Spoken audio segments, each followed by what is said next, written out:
What is up, everybody? Today I'm joined by my guest, my new friend Lena, and I'm super excited to get into this with you. I mean, we had been connected through clients, and I know we play in kind of the similar circles. You get the brides ready for the day, and I take pictures of them. But more so than that, since we got connected, I've been following you on Instagram and social now for a few months, and I love what I see, and I love what you're doing. Whether it's how you're building your business, looking to leverage that and grow your platform online, but also I think more so is when you follow somebody on a daily basis and you kind of check in with them, especially as they're going to be a guest, I try to like research people and keep on with it, is you get after it, you know? So I know, and I can respect the fact that you're practicing what you preach here, right? I see you getting up at 5 o'clock in the morning or way earlier than me, but you're putting the work in, not just professionally, but also personally, right? Yes. So keeping yourself in shape and telling your clients, hey, if you're going to push people past their boundaries, you're pushing past your own boundaries. And I think that's really fucking cool. And I can respect and appreciate that. Yeah. So before we totally jump into it, if you would just tell everybody who you are and a little bit more about yourself and what you got going on. Well, I'm known as Coach Lee, as you know. That's something that I came across when I started. I was working at Orange Theory for like 2 years, and they used to call the coaches Coach. And as I was starting to like really think of like a name, like a catchy name, and Lee is, my family's always called me Lee, short for Lena. But I've been a trainer for 13 years. I was a dancer for 20 years of my life. Whoa. I've started the business like LLC, Inc. Actually, sorry, not LLC, about 3 years ago. And I've done a lot of stuff over the last 6 years. Cool. But yeah, so now I kind of come into the realm of being a mindset coach that works with brides, as well as we do body transformation through mindset coaching. So I kind of have been intertwining the two, and we've been really successful over the last few years. Yeah, I've seen some crazy transformations online. It's pretty wild. So just if you could like tell us a little bit. So I know you said there's a 12-week. Yeah, so right now there's two programs. That is the 12-week FitBride program, and then I have the 12-week transformational program. So those are like the two. I kind of like dialed it down into two programs that we sell. Okay. Yeah. And then where did this all, like, let's go back a little further, right? So how did this all start, right? I know you said you're 20 years as a dancer. How'd you? Yeah, I started dancing when I was 8. I started working out in the gym when I was about 15. And that's where, like, literally the love for training and the way I felt was I just gravitated towards it. And then I started getting really healthy at 15. I started reading about being healthy and about food. So I started eating healthy at a young age. Before that, I didn't eat healthy. I was actually being in a Puerto Rican Italian family, a lot of rice and beans with everything. And yeah, for sure. When I started working out in the gym, I started changing my eating habits. Okay. And then I started working at Curves, actually. First gym job was at Curves. Gotcha.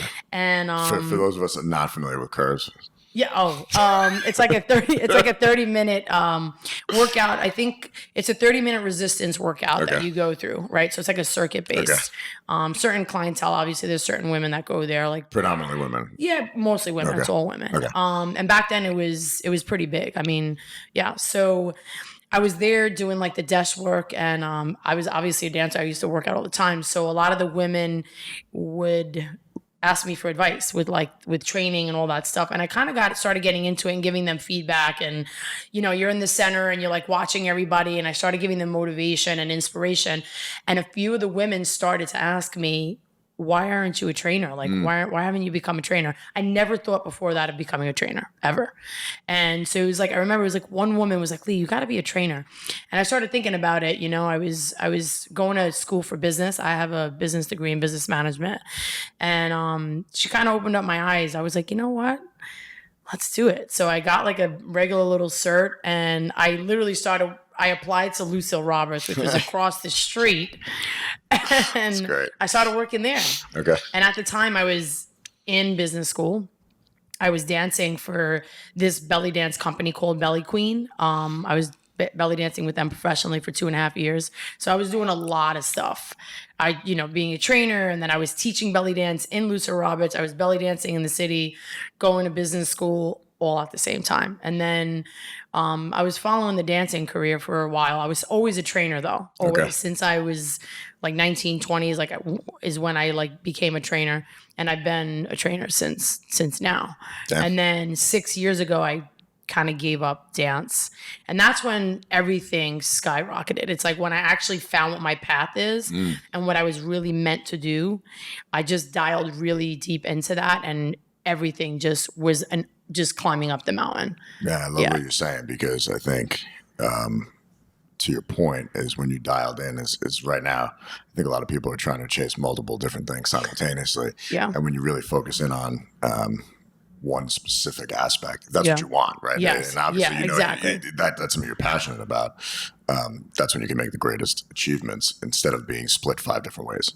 100%. And I think I learned that. And I learned that, being a dancer, it's like, I was dancing and then I'm doing like entertainment stuff. And then I'm like doing a photo shoot and I'm being a personal trainer. And it's like spread too thin. Yeah. You can't give 100% to something when you're like, you have so many different things going on. Right. I learned a lot though. I mean, you can do them, but you realize that you start getting to a certain extent in each, whatever you're focusing on each category. And when I literally just left dance behind and I was just like ready to give it up, and I didn't look at it as a failure. I looked at it as, that's not your path, Lee. That's not your path. Like, your path is, you're meant to like change people's lives. You're meant to create impact for people in a realistic way, in a real way. And that's when I remember I had a conversation with my sister. She really was like, Lee, you got to focus on one thing. And it's very hard for me to take advice from people. And I'm very close to my sister. I'm very close to my family. And she's like, you got to focus on one thing. And just by her saying that, I was already starting to think about it. And then I was just like, that's it. That's what I'm going to do. Focus on one thing. The minute I just focus on, okay, I'm going to be the trainer. I'm going to be just a trainer. I'm going to be the best trainer I can. I'm going to start, just stay in the city, work in the city, build my business. And then started working at Crunch. And I had an opportunity to be on Bravo. Like, it's really crazy how it happened. It's really crazy. I met a few people at Crunch, trainers. They brought me into this opportunity to be on Bravo, and then I auditioned for that. Like, and it was just like, about trainers? Yeah, Workout New York. Yeah. I don't really talk about it anymore, but I'm not saying it in a bad way. I don't watch a lot of Bravo, but I do remember. I'm not saying it in a bad way. I never was a reality TV person. Yeah. I hardly really watched that too much. And then when I got presented with this opportunity, I was a little hesitant. I was like, I don't know if I want to go on reality. And my friend at the time, he was like, Lee, you got to just come on. Like, they'll love your story, small girl from Queens, working her way up and like all this stuff. And then I really thought about it and I was like, you know what? If it's about my life, and it has to do with training and like, then I'll do it. But if it's about like things that are nonsense, I don't want to do it, And it wasn't. It was actually a really great experience. At the time, I started competing in NPC Bikini competitions. Cool. I was doing that for about 2 years. I did only 3 shows. Realized that it's not my path either. It's just, I don't want to be promoting that. Yeah. I don't speak poorly of it. I've learned so much. I learned so much competing. Yeah. I mean, it's funny. Like, I never talk about this, but I did a lot of bodybuilding shows when I was younger, and I always say like, the dedication it takes, though, is a great lesson, because anyone who can eat boiled chicken or, like tilapia with no salt or pepper on it for like 14 days straight and broccoli and spinach, and not have a carbo, and then on top of that be working out harder than you ever had in your life and go through some serious mood swings, it teaches you that you can really, so that bodybuilding and getting ready for shows taught me that if you put your mind to something, you can really achieve anything. Yeah, I think that's the biggest thing I got from it is like what true discipline is. Yeah, and embracing. Like, what does that mean? Like, what does discipline mean on every angle of your life? And literally at that time, like for people who like if you apply that level of discipline to get down to whether it's bikini is going to be, let's say 7% or 8% body fat, or if you're doing bodybuilding 3% in some cases. Yeah, the level of dedication it takes to push your body to that limit, well, I feel like then floods into other areas of your life. Because if you apply that same level of dedication to anything, then it just, I always say it becomes until, right? Because it's not if, it's until, because now you're so focused and so dedicated. 100%. It's when I get that goal, because you've taken out the iffy factors of it. Yeah, and it's a good point, because when I was competing, I realized, well, not realized, but I've learned, I became a better coach, because when clients don't understand. Like when they're like, oh, I want to achieve this body. And I'm like, okay, well, this is the things that are necessary to achieve this body. It's not just about, achieving this body. You're looking at this specific body for inspiration, but you don't realize what goes into that. Your whole lifestyle changes. The way you live your life currently will change. And I think when I coach my clients, I'm like, I know what it's like not to drink alcohol, not to have like what I don't like to say cheat meals anymore. I actually don't believe in that anymore. Like if reward meals or enjoyment meals, you really learn, like, because they'll say to me, oh, but I can't drink, or I got to take my wine out, or I can't like I'm like, no, not if you want that body. You know what I mean? Like you got to understand. And if you want to change your goal then, because you realize what you may have to take away for a majority of the time of trying to achieve it, then maybe you need to reevaluate what your goals are. And for me with competing, I learned so much about nutrition, so much about transformation and different body types and, carb cycling, carb loading, reverse dieting, and all macronutrients and learning about sleep, how important sleep is. I mean, my coach used to yell at me because I used to only get like 4 hours of sleep. And he was like, well, your body's not recovering. And then the minute I would get 8 hours of sleep, my body would be like, in a snap, it would look so different. So I think till this day, I don't look back on competing as a bad thing. I think it was amazing. It was part of my journey. No, I love. But I don't preach it now. No, I won't put it up on my page or anything because it's an extreme athletic sport for me. That's it's a sport. It's for athletes. It's for a specific mind. It's for a specific person. In my opinion. So, and you have to love it. Oh yeah. And I mean, again, like without going too deep down the rabbit hole of competitive bodybuilding. Yeah, I don't want to get into that. There's so many. We could go on for days about all the negative effects that it can potentially have too. Yeah, and exactly because it does. It takes a lot, especially on us women. I think also with our hormonal system, knowing so much about it too is people don't realize. Like we were talking about this before you came on. Is and I think this applies to every aspect of life. Is there's a fantasy Instagram portrays, and the physical body is definitely the amount of drugs you need to take to look a certain way, and that's never spoken about. So people just see the finished product on Instagram, and some of it's natural, but a lot of it's artificial. Because the body just can't stay in that state for that long a period of time. At that level, it's just impossible. And the only way to do that is with performance enhancing drugs. And especially for women, what that does to your endocrine systems and your hormone levels. And for men too, like, again, but it gets back into this artificial reality. Like we live in this way that we're seeing stuff that doesn't actually exist. Or if it does exist, it exists in a way that we don't realize. Yeah, because you're looking at a picture on Instagram or you're looking at pictures that are from a show, but you have no idea what that person has done.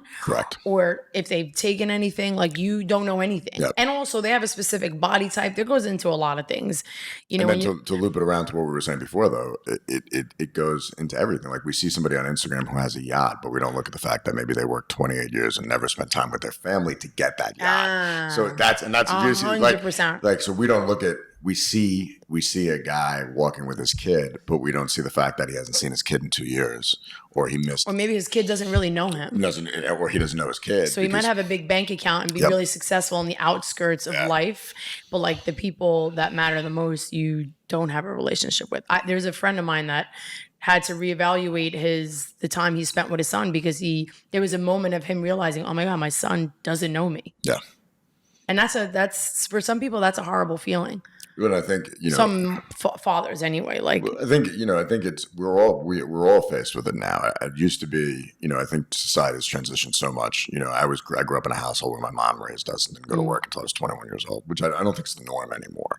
But I never really got to know my father in that intimate way because my dad was always working. So my male role model was that of work as much and as necessary as possible. And that does serve a purpose in building a business, right? Because you you look at someone who was never around on weekends. I always say I saw my father every 7th birthday because that's the day it would fall on his day off. So every 7 years I'd see him for my birthday. And if it was a day he had work, he didn't take off. And it wasn't just for me, it was for anything in life, Christmas, every holiday. So that was my male role model growing up. I love him. I admire him to death. But as your business evolves and you evolve as a person, that work mentality doesn't necessarily serve you, because what you find yourself doing is working 80 hours a week. And then you question what we were talking about before, which is, what is your definition of success? Yeah. And like I was saying to you, you're right, because 4 years ago, my definition of success is totally different than my definition of success right now. And I was also brought up in a household where my dad was like, you got to work really hard. If you want X, Y, and Z, you got to work. Like, you got to put the time in.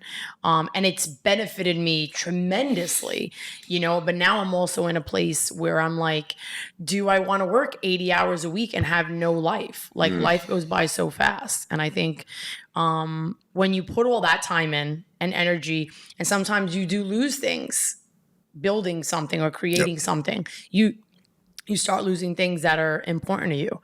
And I think that's when you get to reevaluate. And some people don't. Some people just keep riding out with it, and I think right now our generation is really talking about being present and being mindful, and it hasn't been talked about as much as it's been talked about right now. But it's ironic because, we talk about presence and mindfulness, yet we've never been less mindful and less present than ever before. And I didn't realize it until I had worked 20 days in a row up until last weekend. And last Saturday or Sunday and Monday, I shut my phone off for 48 hours.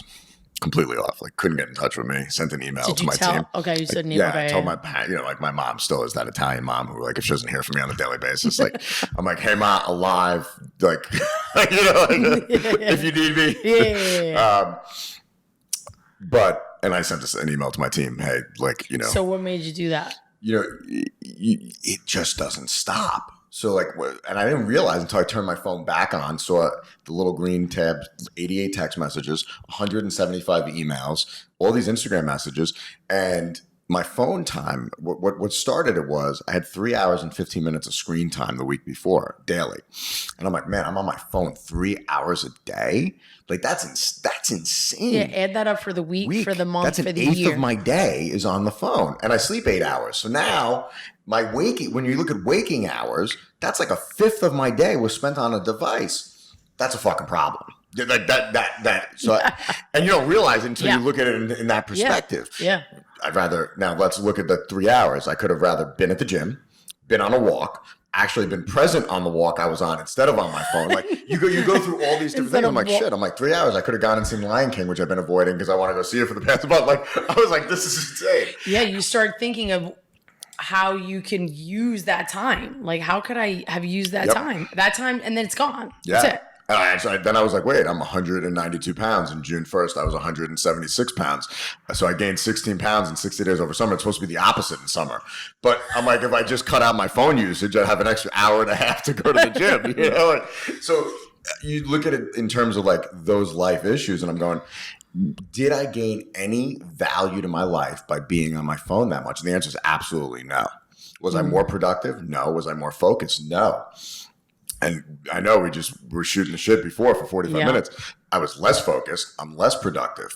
When I came back, I answered all my emails beginning of the morning, and I had the most productive day. And now I need to start to rethink how I handle my day and how I use a phone within that context, because it is a complete distraction. Yeah, I think for me, I'm a little bit in that space of how obviously we have the tool of Instagram as being great for our business, right? Yep. And people don't even look at, like I said, they don't even look at your website anymore. They go right into the Instagram. So you feel like you have to be on there because you're going to lose. Correct. Almost like it's going to take away if you're not posting, if you're not putting in the stories, it's going to take away from your life. But we really don't realize it's actually taking away from you living life live right now. Yes. Right. So like you said, is it providing value? I know people that have full online businesses, but do they structure out okay, I'm going to plan all my content, and then I'm going to do the stories, and then that's it. How much time do you still spend scrolling? Did someone like my picture? Do I have to answer? And I'm not saying these things are bad. Like these things aren't bad. For me, it's really important to like really, I don't want to say plan out your day, but like, okay, you're only going to go on Instagram for X amount of time. I'm not going to spend, because now 3 hours, but what's the value? If you could line up what you did on there that provided value, like, okay, I got 2 inquiries, people, that's all I answered. Posted something, I answered my 2 inquiries, that's it, I'm not on it anymore. But when you were on it for that other time, what happened? Well, I what probably thought like, oh, that guy's abs are better than mine. So I like that. Like, I'm like, damn. So that, yeah. You get into. I actually feel it almost is detracting because we see smidgets of people's lives. That's it. You don't, and you don't see anything ever negative. And I joke about there's so much, everything on Instagram is almost positive, right? So I give this example. I have a friend who is about to get divorced. And if you look on Instagram, they live the most adorable, loving family. They hate each other, but they're not going to put that on Instagram. Like, it's like, I woke up, they're like, we're so in love. I'm like, dude, you're talking about like, they're both literally about to file for divorce. She wants him out of the house. Like, and I'm like, but on social, they have this like beautiful life. And I'm like, no, not if you know them personally. Like, and I'm like, if you apply that rule to almost everybody else, like you look at celebrities, there's no struggle. Or you look at athletes, like not a lot of people talk about the actual grind. And then I think the other problem you see is you only see the finished product, right? Yeah. So I only see you in your current state. Yeah. I don't see the work you put in to get to your current state. I just see, hey, Lee's in great shape. She fucking gets after it. She's got a great business. She kills it. And now I'm not me personally, but I think by and large, people are instantaneously envious of that. And they don't look and go, shit, well, she woke up at 6 a.m., 6 days in a row, taught classes, taught clients. Oh, and then by the way, put her own 90-minute workout in, fasted, like all the things that go into wanting to be and look a certain way. People bypass that and they just see oh shit, she's in great shape. See, and to me, that's more important. That's realistic. That's real. Yeah, the fact that I wake up at 4:30 in the morning every morning. I have a 6 a.m. client every day. And right now I'm actually in the process of not working nights anymore because I want to be the business owner and the creator and the one that's building the business, because I have put my time in. And I don't want to be working morning and nights. As much as I love what I do, it takes away from, you lose the love. Yep. You lose the love, you lose the passion. And then what's the purpose then? Why are you doing what you're doing?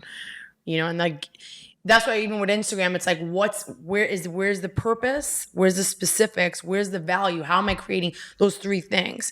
And am I carving out a specific time frame? I'm going to use it. And then I'm going to put it to the side. It's the same way you saying to your whole team, for 48 hours, I am not going to be on my phone. I'm not going to be on my phone. So you got to like carve that time out. So like when people say, I don't have time, I hate that. Yeah. You make the time. You create the time. As I'm sitting here listening to you, I'm thinking about how I overslept this morning. Work out. You can't work out. You watch TV for 3 hours. Yeah. So yeah, maybe you can get an at-home workout in. So like, it's just like we put these narratives and these stories in our head, right? You don't even realize the conversations that you have. You're scrolling, you're like, oh, she has a great body. Oh my God, he has a great body. Oh my God, I feel really gross today. Like, look at her body. And like, you start diving yourself into this hole. And then you're like, oh my God, I just spent 10 minutes diving myself into a hole. Now I feel like crap because I looked at this one picture. Like it's nuts. And it's lately I've been deleting Instagram. I've been deleting it. So I can't even have the habit of looking at it. So that's what I've been doing. And then if I want to post something, like yesterday I put a post up and then I just deleted it. And I didn't scroll. Or I didn't, like, you just don't realize that you just tap it. Yep. Especially when it becomes a habit. And for me, I'm like, well, what do you do when you want to break a habit? You got to kind of do the opposite of it. Yep. So if it's right there in your face and you keep tapping it, delete it. It's not in your face anymore. So there's obviously, just from talking to you and getting to know you a little bit, there's obviously a deep drive. Oh yeah. Yeah. Huge drive there. Where does that drive come from? You know what? This is a really great question.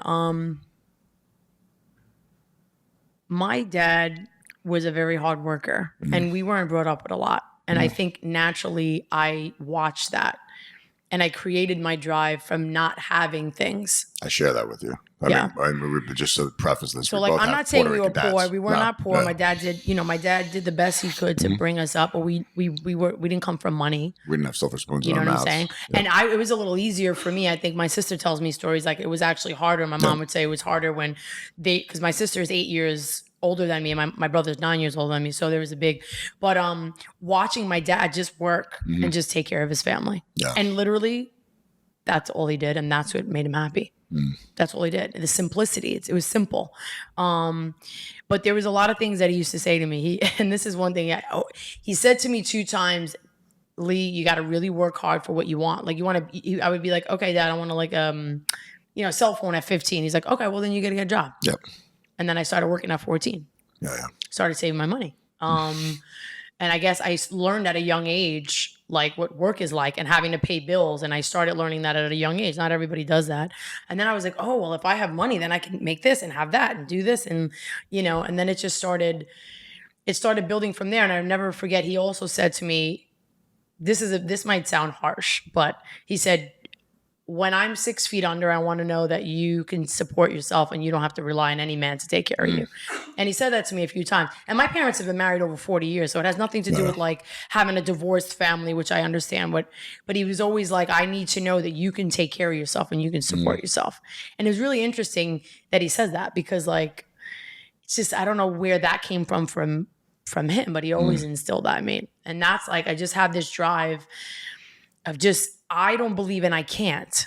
Like, I never believed in I can't. Like, this is what you want. You want to, you want to be a dancer, then you're going to try harder to be a dancer. You want to go to college, you're going to go to college and, get your degree. I had a gift basket business when I was in college. You want to do that. Like, I never had this I can't in my head. It was always like, I get to do this, and how am I going to do it? How do I do it? Figure it out. How do we do this? And I think that's the reason why, like, if I look at all my, what I call my dreams, I've accomplished everything I say that I want to accomplish. So, and I never gave up. And even with dancing, like, I tried really hard, but I realized that wasn't my path. So I keep trying for something that I know in the universe, that's not what I'm meant to do. So you're trying, that's why it's not working. I just felt it, that wasn't my path.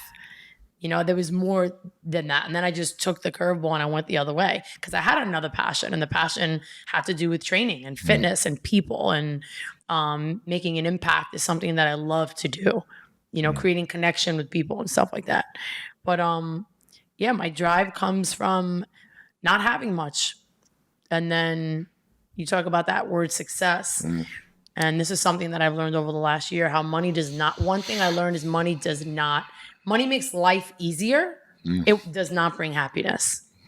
Definitely. It makes life, I always say money is convenience. It makes life easier, right? It makes it convenient. I could travel, I could do this, I could pay my bills, I don't have to worry. It does. But when you start, when you start thinking that you need a lot of it, and then you're like, oh my God, I'm burnt out. Yep. And I'm not that happy right now. What happened? Yep. You reach that. I think that's what happened with me. And then I said, reevaluate now. Now you got to reevaluate. I think also, like, with the increase in money, you start to acquire more things, and things just inherently become more stressful. Like, you have all these things. You might drive, instead of one car, you have 2 cars. Yeah, I just got rid of my car. You have a nicer, you get a nicer car. I sold one of my cars last year. I had 2 cars. And I love cars. Yeah, I love cars. That's like my thing. And I sold it, but I didn't need it, and because it would actually cause me stress. Like, because it would be like, where am I going to park my car, and where am I going to put my car? And if I park it there, it actually became like a nuisance. Like, and then I was like, it's taking up my garage, and I need my garage for my space. Like, I needed to put my tools in my garage. And then if anyone went near my car, it was like, so one day I was just like, fuck it, and sold the car.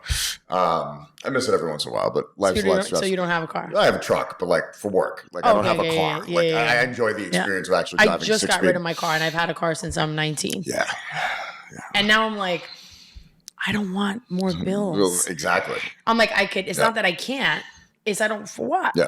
For what? And I don't drive it. I mean, I'm in the city. I live. So for me, it's like, what's your priorities right now? What's important? Like, do you need a car right now? No. Is it serving you right now? No. You could be using the X amount of money to invest in your business, or to save, or to travel, or do other things, and have a car that you don't even drive.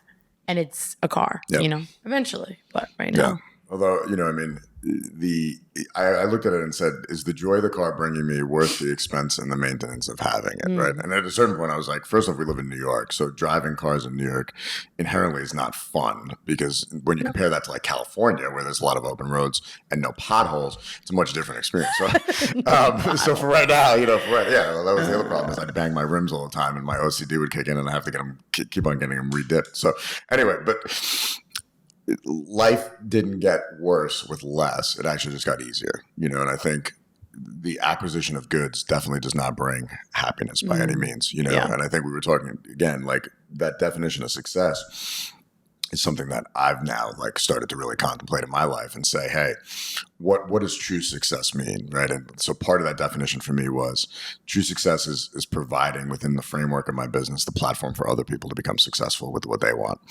and that brings me joy. That's great. Right? And like, so I can provide a great environment for my team, and my team can accomplish their goals, and inherently now that makes me feel good. And I'm like, oh, that's a really good way to feel good, right? It's I'm having a positive impact on other people's lives. We've also like reframed how we work, and instead of people working for me, I work for them, right? So I now am of service to my team, right? Okay. So anything they need makes their life better is what I'm here to provide.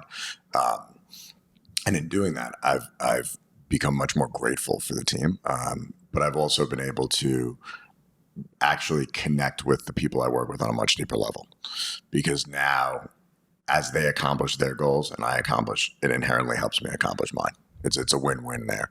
And that's been a huge mind shift change for me. I think, and the other thing that really has helped me, and you talk about getting up at 4:30 in the morning, is there's a great book called Extreme Ownership by Jocko Willink. I don't know if you follow him. No, I haven't. He's an ex-Navy SEAL, and he gets up every morning at either 3:30 or 4:30 a.m. and just posts a picture of his watch. And then you feel bad. You should check out his Instagram account. He gets after it. But he has this book, and ultimately the premise of the book is every decision and action that's happened in your life is your responsibility.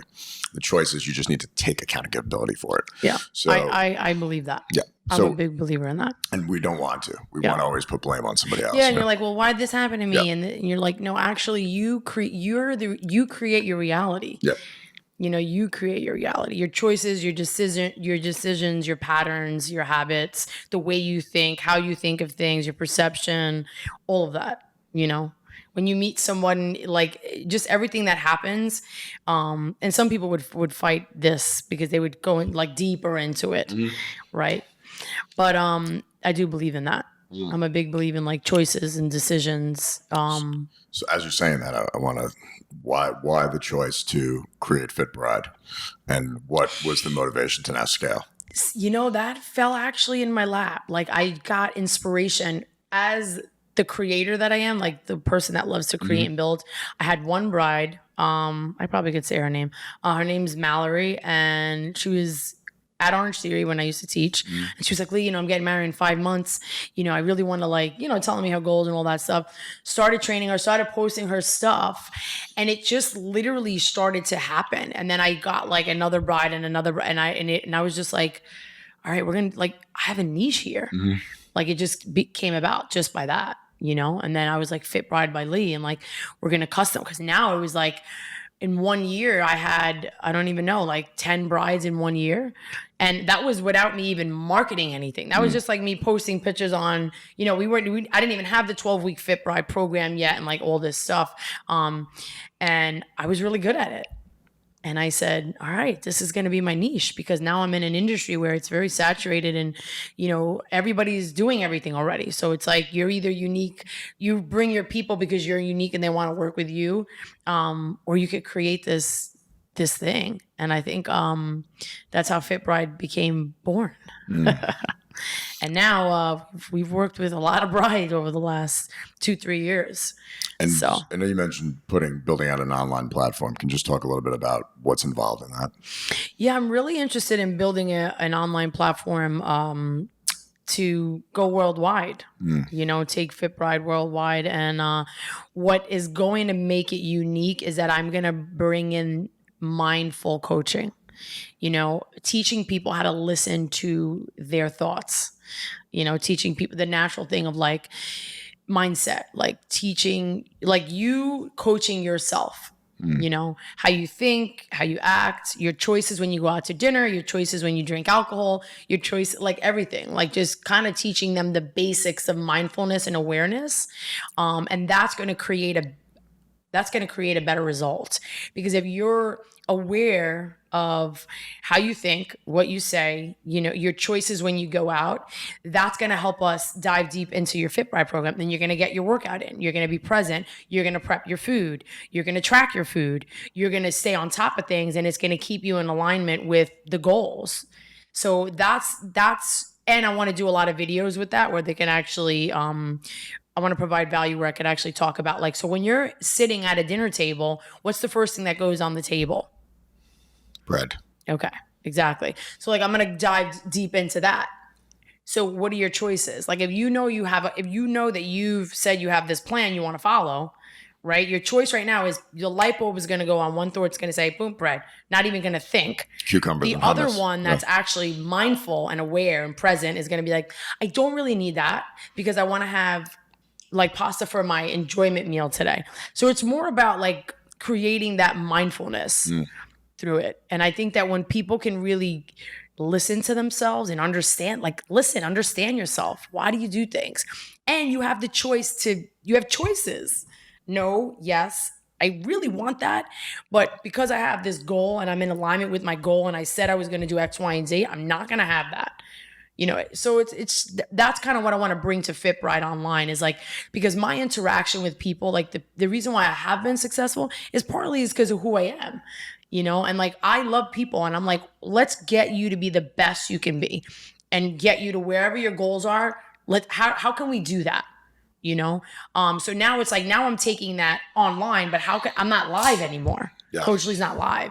So how can she bring that value in that package? And a lot of it is the mindful coaching. A lot of it has to do with like, you know, those specific things. Not just like, here's your program and here's your nutrition plan. Like, I do accountability check-ins. We weigh, we measure, we take, you know, your body fat. We take 360 pictures. We talk about how is your week going? Where's your trials, tribulations? We celebrate your victories. We celebrate the things you did well, not the things that you only did bad. And the mind automatically goes to, I'm like, so how was your week? And they automatically, it goes like this. I didn't do this. I said, I didn't say what you didn't do. I said, how was your week? So it's like kind of bringing that into fruition of like, your week doesn't mean tell me the 5 things that you didn't do right. Your week means, oh, I got my 5 workouts in, tracked all my food, you know, like worked out the way I needed to, tracked all my food, prepped my food. And over the weekend I had 3 meals that I enjoyed. Maybe I should have had 1, but I had 3. But they go into like, dial right into like the bad or the negative or what you didn't do. And it's just how the mind operates. Yeah. And that right there is practicing mindfulness, because you chose to tell me the bad versus what you've been doing good. So it's kind of, and then they're like, oh, I didn't know that was an option, you know, and it's kind of bringing all that awareness. So like, I don't want to like put myself into like, oh, she's a mindful coach, but I am. I practice mindfulness and awareness, and that creates presence. And when you're mindful and aware and it creates presence, your choices and decisions are going to be very different. I mean, I think too, just to like add on to what you're saying, like, you know, it's as simple as like salad over pasta, right? Like, one makes you feel like shit. One's going to make you feel good inherently. Like, you know, like you eat a bowl of pasta. I don't know that many people feel good after that. As comparatively, they feel like, good when they eat it. Yeah, right? Well, the initial mouth sensation, and then but see, that's another thing too. Is I talk about is guiltiness. Yeah. When you have pasta, why are you guilty? Did you enjoy it? So that's the question. I'll be like, okay, I had pasta. So I'll say, okay, you had pasta. Now you feel guilty. So now, why even have it? Yeah. You didn't even enjoy it. Correct. Have it and enjoy it. Yep. Don't have it, enjoy it, and the next day you're crying about it. Or have it, earn it. Yeah, exactly. You know, and that's why I say I don't like cheat meals. Like when I was competing, it would be like cheat meals. I'm like, I'm not cheating. I'm enjoying a slice of pizza. Yeah. So now as I've grown into this coach, I'm like, language is really important. It's like diet. Like bad food, good food. There's no, of course, obviously there's preservatives, there's sugars, obviously, yes. But when you put that, when your mind hears bad food, good food, it's like every time I eat pasta, bad. Every time I have a slice of pizza, bad. I had 3 glasses of wine, bad. But you're enjoying your life. Yeah. So how is it bad? It's bad when you overdo it. It's bad when you have it every day, right? So I think, languaging too, when I coach people, is very important. Yeah. Well, it's like the word diet, dying to eat Yeah, something. like diet. Yeah, like sometimes you say, okay, how is your diet? It doesn't mean you're on a diet. It just means, so that's another thing when you say that word diet, because diet could equal restriction. Or it could equal dying. Like I would say, like the word diet is like I'm either dying to eat something, like it's just even like the premise of the word, the way it's spelled. You know, like the word death and diet, you know, or dying to eat something. Well, it looks like there's there's a takeaway from it. There's like a gringiness to it. Yeah, but it also gets into like, you know, when you apply that same framework to anything in life, what are the repercussions of this simple action, right? So I could either get up early or I could either put the work in. And a lot of the times it's easier to just make an excuse. Like our mind always wants to take the easiest path. But when we take the harder path, I feel like you build more moral character, but that's also life is not an easy path, you know, and people who haven't been faced with adversity and have taken the easy route their whole life probably are not very fulfilled because they haven't had to earn what they have. Yeah.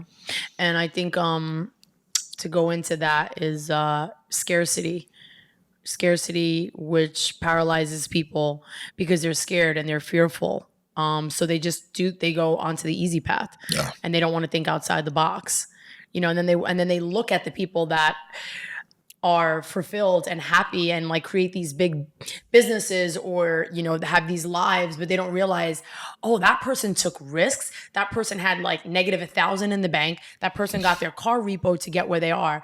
Like, so people go the safe route. And this is a conversation I've had with my dad. I'm like, I'm a risk taker. You know, and he never taught me that because my dad was not a risk taker. I'm sorry, Dad, when you listen to this. Yeah, my dad but he was very, too. you know, I go to work, I pay the bills, and I get it though. He had a family at a young age. He had other people he had responsible for. I don't right now. You know, even for my sister, we have this conversation of like, when you have to take care of other people, it's very different, your decisions, right? Yeah. I mean, unless you're like a crappy parent, but no, responsibility and the framework of that, like, you know, for like, I look at Gabe who works in our office, like every decision he makes, he's got a 5-year-old daughter and 2 twins, you know, at home that are, and twins are a year. The amount of responsibility that goes into caring for those 3 lives. Like, I'm sure he'd like to fuck off and sleep in. That's just not an option. His kids wake up at 6 o'clock, drops one off at school, comes to work at 5 o'clock. Like that, his life is not governed by that. It's governed by raising his children. And inherently that is that. There's no way around that. So I have personally, with not having 3 children at home, you know, from a business perspective, you can look at it one or two ways, but I have the free time. I have a lot more free time, of which I can pursue my entrepreneurial endeavors comparatively to somebody who has to raise 3 children. And they need to be a lot more cognizant of their time comparatively. 100%. Yeah. And you know, my sister, like my sister has 2 children. I have 2 nieces, and just watching her be a mom and like work full time, and my brother-in-law working, like, it's hard. You know, it's tough. It's tough.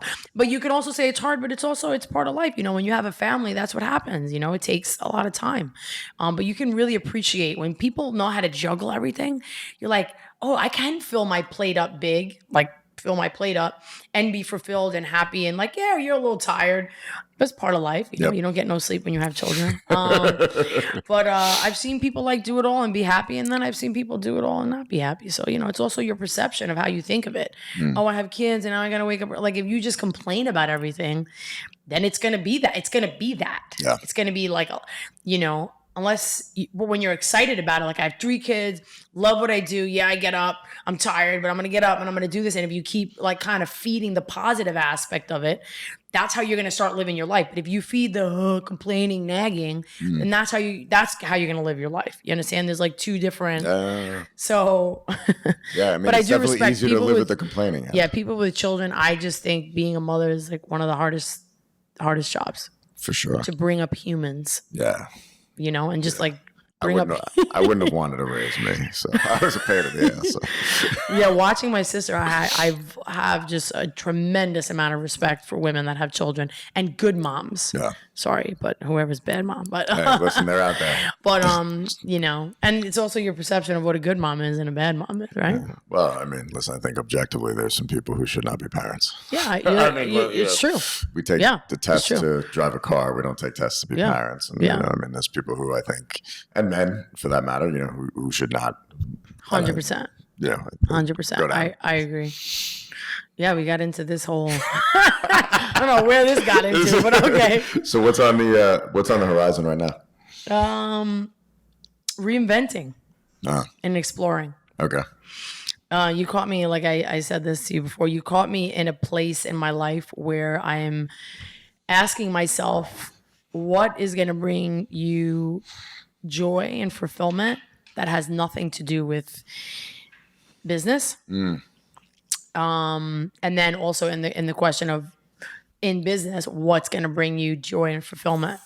And I'm actually in a space where I'm asking myself this question and I don't exactly have the answer, but what I am going to build is FitBride. I do know that FitBride is going to go online. I want to build my team a little bit more, maybe hire another 2 trainers.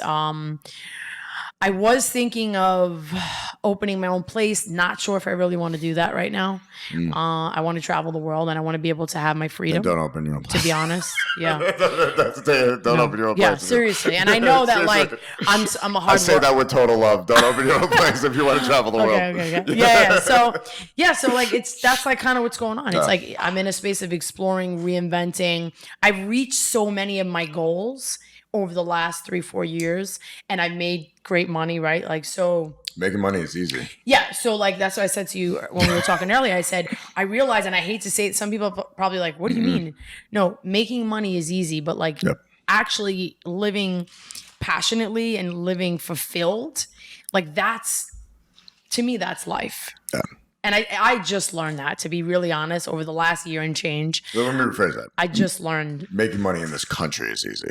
Okay. Like, you know, like, yes. We live as fucked up as the United States is right now, and everyone wants to and complain. The so president, all this things going on, right? Like, we can go, there's endless possibilities.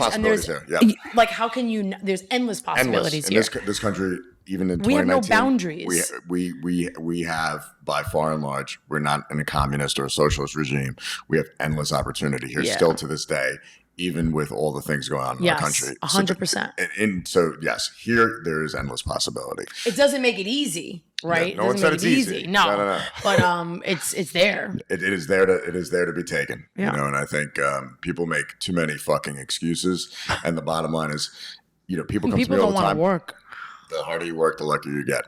The people don't want to put the work in. You know, people come to me and say, "Hey, Anthony, I want to build a successful this, or I want this." I'm like, "Okay, work." It's what the one word, the work. Want. I love the word. I want. Just work, bro. I want. What do you want to do? I want to be a real estate entrepreneur. Go to work for a real estate developer who's been successful and tell him you'll work for free for 6 months as his protege, or filling up coffee cups in the office. Wait, what? I'm like, yeah, bro.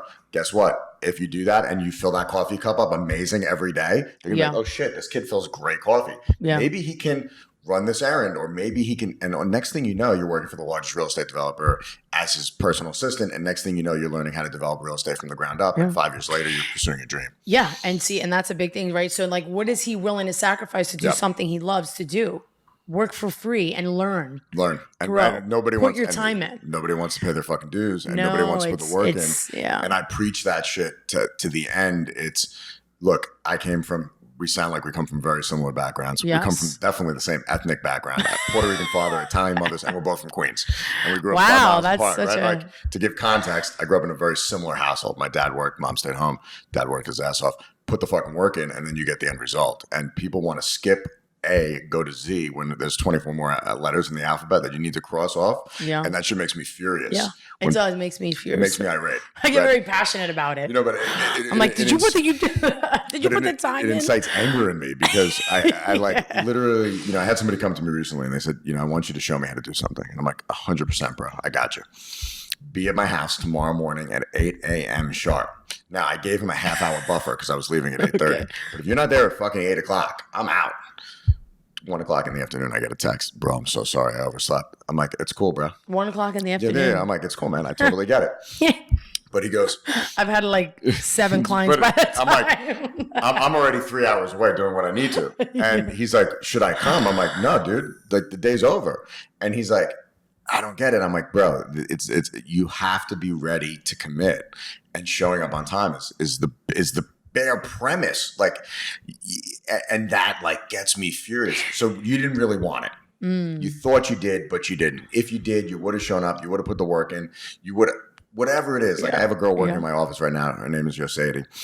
And for whatever reason, she wanted to work for this company, right? Like, it's obviously a great place. I don't know why she wanted to work. It's a good place to work. But she knocked on the door. I wasn't here. She came back, spoke to Gabe, gave him a resume. Okay. Came back again, right? Still, you ain't getting my attention yet. Like, I'm busy shooting weddings. It's wedding season. Sent me an email. Persistent. She's been here a year and a half now, and she built herself a job.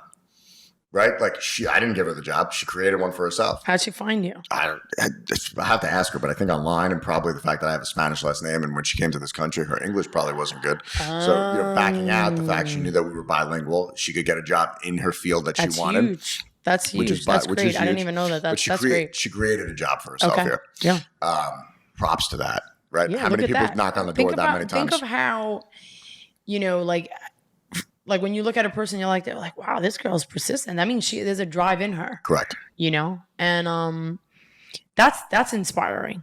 I used to go door to door this is back when people actually had like more physical office space. But when I was 23 years old, I used to go door to wedding planners with my books, like literally like with an album, and knock on the door and be like, hi, my name is Anthony. I'm a wedding photographer. Will you look at my work? And I literally, like, I went back to some people's offices 9 and 10 times. And then eventually at the time I was young, they'd be like, all right, like we have to look at this kid's stuff. And rejection is rejection's an amazing thing. Because, that's a whole other topic. But rejection. In order to look, anyone who wants to be an entrepreneur, you better be used to getting rejected. Yeah, because you better you're going to face way more rejecting. You better be used to falling. And shit, you better be able to pick yourself up. Hell because, yeah. By yourself. And I always say, no one fucking cares. Right? Like, it's at the end of the day, you're responsible for yourself. You're responsible for yourself 100%. As an entrepreneur, no one wants to hear your excuse. Your clients don't. Your coworkers don't. The people who work for you don't. And you may preach it, but no one cares. Like, you are accountable for what you created. Yeah. And no one fucking cares. So if you can't get after it, shut up and it really, like, as hard as it is, it's that simple too. Yeah. Yeah. Because, like, what did it take for you to just be like, you know what, I'm just going to go to every single place and just be like, look at my book. That's it. Yeah. Like, what did that take? You didn't get paid for that. I used to shoot weddings. I mean, listen, when I was younger, if you were telling me, hey, my name's Lee, I'm getting married in Puerto Rico. Okay, cool, I'm there. Like, buy me a plane ticket or whatever. And I would shoot for free consistently, but ultimately that just sharpened my tool, right? Which was the camera and my ability to take pictures and my ability to be in front of people. And putting in that work was like going for a master's degree in life, and ultimately I did that all for free or at my own cost. Huh. And that's what makes someone who they are. Like, no one's going to give you anything in life. You have to go get it yourself. And a lot of times you need to put yourself out there. That's true. Yeah. Yeah. You got to take a risk. Yep. And you have to know that with taking risks, we fail and we fall. And I think failing, like when people say, oh, I failed. Yeah, but you got a lesson out of it. Yep. Like if you don't learn from anything that you fail from, like, to me, that's not a failure. It's part of life. We're gonna fall. We're gonna make poor. I don't say bad decisions. Like, we're gonna make poor decisions that may lead us on this path. And we're like, oh, I don't really want to go on that path. And that's when you get to reevaluate and make a different decision. And so I think failing is great, to be honest, because then how do you know success if you don't fail? You got to fail, and you have to be able to handle failing. You cannot be a sore loser. I know many people that are sore losers. They don't like to lose. And I actually taught me and my niece, we were playing the game Operation. Me and my niece, Savannah and Hazel. I love them. They're like, I just love them, adore them. And I had a really, like, my sister's like, this is a good conversation you're having with her, because I've had it with her. And I said, Savannah, you're going to fail. That's part of life, baby. And she's only 6 because she hates failing. And I said, don't cheat. Don't cheat. Cheaters don't win. Cheaters don't win. Okay. And I had to, like, keep reinforcing it to her while we were playing games, because she's a sore loser. And I'm like, and it took her a few times, but I'm like, I can't wait till you get older and you really understand what I'm saying to you, but be okay with failing sometimes. It only is going to make you work harder. That's all. And then after, like, kind of, we're playing all these games, and, like, after, like, the 3rd or 4th game, she stopped showing with her actions that she was getting frustrated if she wasn't winning, And I think that's really, me and my sister are looking at each other, we're like, my God, we worked so hard. And my sister's brought up the kids so different than us. And we talk about it all the time. I'm like, I didn't have no big house in Jersey. And, they're bringing up the kids amazing, and she worked for it though. So just different lives and different everything. But yeah, so that lesson is cute when you're telling a 6-year-old that's like, I don't want to fail. Why do I got to fail? I'm not winning. I'm like, Hazel's always winning. And I'm like, you got to learn to win and lose. Take it all. It's like going to a kid's soccer game these days and there's no scoreboard. And I'm like, what's the score? Oh, we don't keep score. I'm like, yo, listen, my friend, you do know you don't get a participation award in life. And they're like, no, we just want every kid to feel included. I'm like, okay, again, you don't get a participation award for showing up. When you go to work, they're not going to be like, oh my God, you're here today. Thank you for participating. This is not the way the world works. Like, it drives me nuts. Some people do. I got here at the desk. Well, what did you do? At the desk. I'm at the desk. You're going to reward in life. And I think, like what you said, you got to be, failing sucks, but within each failure is a blessing in life and a lesson in life that you can learn and grow from. And if you can adapt in those, like I had some failures earlier this year. And it's so funny. I was talking to one of my mentors and he was like, dude, I'm so excited for you. And he's like, I'm like, well, are you fucking kidding me? This guy's telling me how excited he is that I failed at something. And and I'm like, and I was like, hey, man, I'm like, and he's like, the lessons that these failures will have brought you. Now he's like, you don't see it at the moment and as 100%. It's happening. He goes, but a year from now, you're going to look back and you're going to be so grateful and appreciative of what the universe has gifted you in this lesson. And I'm like, and I'm starting to see it. You know what I mean? Like I'm starting to be like, all right, I'm starting to see, like when you go through some life transitions, you start to say, okay, I see the lessons. Yeah. And, it's funny. He called me the other day. He's like, all happy and shit about it. He's like, how do we feel today? I'm like, he's like, you see the light at the end of the tunnel? I'm like, I see it. He's like, oh, I'm so excited for you. I'll check back on you next month. And I'm like, this guy is killing me, But I see where he's coming from in that if you didn't go through that, you never would have said, hey, oh shit, I'm never going to do that again. I'm never going to allow myself to let that happen again. Or I'm never going to make that mistake. Or I'm never going to handle a specific situation again that way. Yeah. And if you didn't go through it, you never would have realized that now you have the skill set to handle that when it comes up. And I always turn back to like one of my athletic idols other than Michael Jordan is Steph Curry. And and Steph Curry, like people don't realize, they just see it like this great performing athlete. Now they don't realize that his dad was a professional NBA player. And as a young child, he would be practicing free throws with Kobe Bryant, Michael Jordan, all these other players. And he had this thing in the gym, and it would be, he wouldn't leave the gym until he hit 10 free throws full swoosh, which if anyone's tried to hit 10 in a row is hard enough. But to hit 10 in a row without the ball ever touching the rim consecutively he could not leave the gym until that happened. Wow. Now, when you fast forward that over 18 years and you're on the free throw line at Game 7 of the NBA Finals, it's no big deal. But no one goes back and looks and goes, oh, it's almost like the movie that goes from like, okay, there he is, like right there with all the lights, and then just go back to him being like on the court. And then the regret of the 18 teams or however many passed on him. Because he wasn't 7 foot, he didn't fit the prototypical. Give me the chills. Yeah, there was a coach who saw something in him and went to the Golden State Warriors and said, "Who should I draft? Steph Curry." And they're like, "Why?" The coach goes, "I've never seen an NBA player put in as much work as this kid had. Yeah. Besides Kobe Bryant and Michael Jordan, he's going to be one of the greatest NBA players ever." And everyone was like, but he's only 6'3". Like there were all these excuses that everyone else made, and this one guy, what he didn't have, right? Like, no, the lights were off in the gym except for one, and he asked me to stay with him because he had this crazy thing where he needed to hit 10 shots in a row, and I was like, this kid is going to be something special, and he was a teenager at the time.